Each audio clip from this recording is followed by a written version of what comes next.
Olá, eu gostaria de iniciar esse vídeo primeiro pedindo desculpas pelo clickbait. O título do vídeo foi um clickbait safado e foi intencional, então por isso eu gostaria de me desculpar. E segundo, eu gostaria de dizer que se em algum momento da sua vida alguém te falar que você está se divertindo jogando RPG da maneira errada, você pode mandar aquela pessoa para o inferno, tá? Então, esse vídeo aqui só tem intuito de informar, não tem intuito de criticar, ok? Então vamos lá. Primeiramente, o Savage Worlds, quando chegou ao Brasil, recebeu uma adaptação na tradução, onde eles mudaram todo o termo onde possui escrito polegadas para quadros. Qual o motivo dessa mudança? Aparentemente foi porque confundiria o povo brasileiro que não usa polegadas como medida. Mas isso acabou criando uma pequena confusão ao traduzir o jogo. A maioria das pessoas, pelo próprio costume que a gente tem aqui no Brasil de jogar RPG e de não jogar Wargames, supôs que o Savage Worlds originalmente seria para ser jogado da maneira padrão, ou seja, como quadrado, que a gente está vendo aqui, um mapinha, um gridzinho todo quadriculado. E nativamente o sistema não foi criado dessa maneira. Então, existem algumas poucas coisas, principalmente referente a regras de movimento de veículos, que não vão funcionar legal se você não utilizar a maneira original, padrão, nativa do Savage Rose. Independente disso, na 99,9% das situações você vai usar um gridzinho tranquilinho e tal, e você não vai ter problema algum, você nem vai perceber que isso existia. E como é que funciona como é que funciona o jeito padrão? Basicamente, você vai usar trenas ou vai usar réguas para medir a distância que o seu personagem anda. Eu estou usando aqui o Tabletop Simulator só para dar uma simulada digital para demonstrar melhor como funciona isso. Então, basicamente, como é que a gente fazia? Um personagem padrão no Savage Rose costuma ter 6 em movimento. Então a gente andaria 1, 2, 3, 4, 5, 6 para fazer um movimento do jeito que a gente já é acostumado de outros RPGs, do D&D e tudo mais. No Fantasy Grounds, os grids não existem. Então eu vou apagar aqui os grids, vou desligar aqui e você joga com as miniaturas soltas. Ou seja, você não necessariamente sequer precisa de um mapinha embaixo com linhas e tal. Para você medir, você simplesmente pega uma trena e mede a distância até onde você quer mover. Então, esse personagem poderia mover para todos esses lados aqui. Ó. Você não precisa obedecer a linhas. Então, se eu quero andar 6 com esse aqui, eu viria até aqui. Ó. Opa, deixa eu medir daqui do centro, que é melhor. E largaria minha miniatura lá. E é isso. É basicamente isso. Então, se eu quero chegar adjacente a um personagem, eu meço aqui, ó, vai dar 6, eu chego lá. Se eu quero saber se o meu arqueiro tem alcance para acertar o zumbi, eu boto a reguinha aqui, ó, opa, o meu alcance é 12, o 12 é bem longe, nem precisava medir, tá tranquilo. Então você não precisa contar. Faz diferença para o combate básico de miniatura? Pouco. A diferença é bem pouca, na minha humilde opinião, a diferença é mais referente à liberdade. Você não está movendo em quadrados digitais, em coisas fixas. Você está jogando de maneira mais analógica. Os personagens podem andar na diagonal que você pretende. Faz alguma grande diferença, algum desequilíbrio de jogo? Existe um pequeno detalhe com os quadrados, que é um problema recorrente já conhecido do ambiente do RPG e dos jogos em geral, que é as diagonais. Deixa eu ligar aqui de novo para a gente ver qual é o problema das diagonais. Vamos supor que esse personagem aqui quer chegar até esse, andando 6 em movimento. Então ele vai andar 1, 2, 3, 4, 5, 6. Então nessa rodada ele consegue chegar e atacar aquele zumbi. Perfeito? Mas se a gente for medir, ele não vai chegar até lá em polegadas, mas nem ferrando. Entende? Então, em uma situação que em diagonais você consegue chegar mais longe, você não deveria chegar porque você está andando mais do que deveria. Então, os personagens andando em diagonais têm um alcance maior no mapa. Isso faz diferença para você? Talvez. Talvez sim, talvez não. Para a maioria das pessoas que eu conheço, não faz. Se eu for jogar usando grid, eu toco foda-se para isso. Existe outro jeito de resolver isso? Existe. Existe uma regrinha que a galera usa, que é o seguinte: na primeira diagonal que você faz, você conta 1,5 de movimento. Na segunda, 1. Na terceira, mais 1,5. Na quarta, 1. Isso é um saco de calcular se você estiver jogando em pessoa. Mas alguns programas, como o Fantasy Grounds, eu acredito que o Roll20 também, vão calcular isso automaticamente para você. Então você vai poder jogar quadriculado sem esse problema das diagonais. Então basicamente é isso. O que eu quis mostrar aqui é como funciona de maneira mais livre você jogar sem os grids. É o jeito padrão de jogar o Fantasy Grounds, o jeito nativo, perdão, de jogar o Savage Worlds.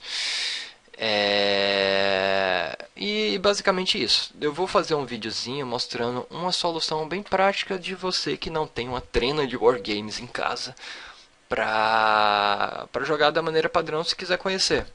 Ok? Eu também improvisei aqui uns modelos de explosão. Tá? Deixa eu desligar aqui. Pronto, desliguei o snapping. Deixa eu pegar aqui miniatura. Que é uma grande diferença. Então, vamos dizer que rolou uma explosão aqui. E vai explodir, o personagem precisa escapar. Em quadrados, ele andando na diagonal, talvez ele conseguisse percorrer isso tudo. Mas aqui, ó, ele ia chegar até aqui no máximo. Ia ficar dentro da explosão. Porque o modelo, ele não obedece os quadrados. Como são as explosões de D&D e tudo mais. Não são quadrados, acho que acredita que seja 6 por 6 quadrados. Ele também é medido em polegadas. Então esse modelo aqui ele tem 3 polegadas de diâmetro, tá vendo? Esse aqui é o de explosão maior. Se você for adaptar para jogar no quadrado, eu recomendo talvez você nem use esse modelo aqui, porque você vai estar usando medidas diagonais em quadrados, só que medidas para explosão não vai ser. Então, se quer usar em quadrado, diz que a medida é 6 por 6 quadrados, que está tranquilo. Deixa eu ver aqui, 1, 2, 3, 4, 5, 6. Então, se você vai usar quadrado e está supondo que a diagonal é aquilo mesmo, então a explosão deveria chegar a ter esses cantinhos aqui, tá? Senão isso vai meio que desequilibrar um pouco o jogo, vai saber. Mas, novamente, quem sou eu para dizer como é que você está jogando? Você fica à vontade para jogar do jeito que te diverte mais. Se você acha complicado demais, você usa grids. Se você achar, eu particularmente acho não usar grids até mais simples do que usá-los. Então, fica. Ok, na segunda parte do vídeo eu vou tentar demonstrar uma maneira prática de improvisar uma pequena trena para você usar no seu jogo de Savage Worlds. Você vai precisar de barbantes, vai precisar de canetinhas, preferencialmente de 2 cores. Você vai precisar de uma tesoura sem ponta. E você vai precisar também ou de uma régua ou trena, ou mesmo do carinha que a gente está querendo se livrar, de um grid de batalha. Nesse caso eu estou usando um grid de batalha justamente porque eu não estou encontrando as réguas aqui de casa, ok? Então o que você vai fazer? Eu não vou conseguir demonstrar todo o processo porque eu estou filmando com uma mão enquanto eu demonstro com a outra. Você vai basicamente cortar um barbante, você vai dar nó em uma das pontas, você vai colocar ele alinhado com o grid ou com sua régua e você vai fazer pontinhos em cada local representando uma polegada, ok? Minha recomendação é que você marque 5 pontinhos de uma cor mais escura, não importa o que seja. No sexto você faz de uma cor diferente. E eu vou já explicar o porquê. E você vai fazer até chegar na 12ª polegada, que é o tamanho que eu recomendo para você fazer o até. O resultado final vai ser esse aqui, ó. Vai ficar algo mais ou menos parecido com isso. Foca celular. Ok. Aqui eu tenho um nó, em cada interseçãozinha ele está marcado de uma cor, de azul. Na sexta interseção ela está marcada de uma cor diferente, eu pintei de laranja. Na sétima até a 12ª eu voltei a colocar de azul. Motivo. Primeiro, no Savage Worlds, o movimento padrão é no 6, certo? Então, esse aqui é de uma cor diferente para você já ter uma noção basicamente de onde fica o 6. Se o personagem estiver machucado, você vai andar um pouco a menos, mas você já sabe o 6, então você não vai precisar sempre ter que contar como você faz no grid de batalha. Então isso aqui já te facilita. O segundo motivo disso aqui ser 12 é porque é o seguinte, isso aqui está no centro. Se você pegar de qualquer lado a sua treninha improvisada, ele vai continuar sendo o 6º local. O terceiro motivo dela ser 12 é que a grande maioria das armas à distância no sistema, o alcance mínimo, o alcance mais baixo é justamente 12. Então você pode usar a trena por completo para medir esse alcance. Lógico que existem algumas exceções, você vai talvez ter que medir um pouco a mais ou um pouco a menos, mas você tendo uma trena com exatamente 12 polegadas é uma ideia bem legal. Então como é que a gente usa isso aqui, agora demonstrando com miniaturas de verdade. Digamos que seu personagem quer andar 6 de movimento, você pega a sua treninha, durante a confecção e durante o uso, você não estica o barbante, tá? Porque ele aumenta ou diminui. Então, na hora que você estiver pintando a sua trena, não deixa ela esticada. Não deixa o barbante esticado, deixa ele relaxado do jeito que está.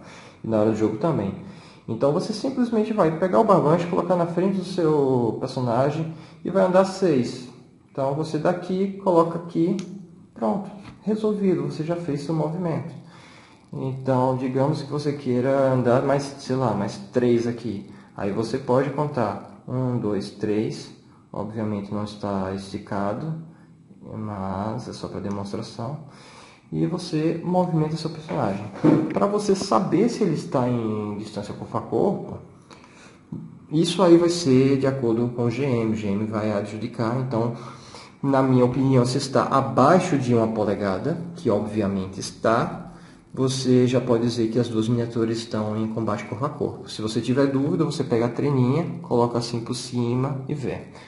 Outra coisa interessante de você utilizar a treninha. Primeiro que você não precisa colocar um grid. Obviamente você pode colocar alguma coisa embaixo para você desenhar se precisar. Você pode também improvisar coisas para usar como cobertura. Por exemplo, se você tiver um Jenga em casa, você já vai ter cobertura baixa, vai ter cobertura média, vai ter cobertura completa, certo? Então você pode usar todos esses acessórios, um estojo pode virar uma parede para você usar no jogo. Então você pode jogar assim livremente utilizando todo o espaço da sua mesa. Mas uma coisa que eu acho legal também é tipo fazer as curvas. Como é complicado? Não, você simplesmente pega o barbante lá, larga lá e deixa o barbante fazer curva natural, cara. Tá resolvido. O GM pode implicar, pode querer que aqui faça um pouquinho de espaço, porque a miniatura é magra, é gordinha e não vai dar para passar. E você pode simplesmente utilizar isso, tipo, ó, daqui eu faço um movimento para cá, tranquilamente. Ou se o GM permitir, você simplesmente pode utilizar encostado aqui mesmo, diz que todo o movimento. Então, é justamente a discussão que estava tendo no grupo é que é o seguinte, usar treino é muita precisão para um jogo que não requer precisão. Muito pelo contrário, você bota a treino assim de uma maneira mais ou menos, você não precisa ter aquilo. Nossa, foram exatos 2 quadrados, foram 3 quadrados. Você tem uma noção mais ou menos de até onde a miniatura vai andar e você coloca lá. Outra coisa legal que possivelmente você pode usar é, digamos que você, acho que isso eu não vou conseguir mostrar, vai usar alguma coisa, sei lá, uma torre para atirar lá de cima. Você pode pegar essa treninha aqui e tentar esticar desse arqueiro aqui, ó, para ver se ele chega naquele carinha lá embaixo. Então você vai ter de certa forma uma distância 3D de altura. E aí você fica a seu critério.